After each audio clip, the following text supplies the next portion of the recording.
এক জায়গায় ছাত্রদের জল কামান দিচ্ছে, আরেক জায়গায় আন্দোলনরত ছাত্রদের মাথা ঠান্ডা করার জন্য পানি ছিটাচ্ছেন।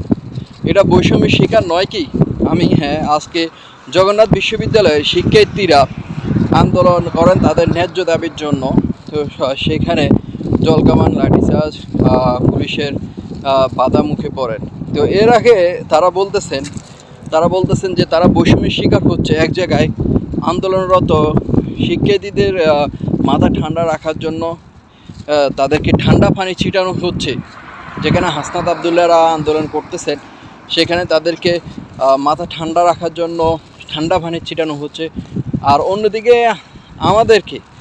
আমাদেরকে আমরা যখন আন্দোলন করতেছি আমাদেরকে গরম জল ছিটানো হচ্ছে। এটা কি বাংলাদেশে বৈষম্যের শিকার নয়? এমন প্রশ্ন উঠেছে এখন। এ নিয়ে আপনাদের মন্তব্য অবশ্যই কমেন্ট বক্সে। বর্তমানে জগন্নাথ বিশ্ববিদ্যালয়ে তারা 3 দফা দাবিতে তারা আন্দোলন করতেছিলেন। তো সেখানে পুলিশে জল কামান লাঠিচার্জ করেন, বাধার মুখে পড়েন। এ নিয়ে এখন উত্তাল রাজধানী।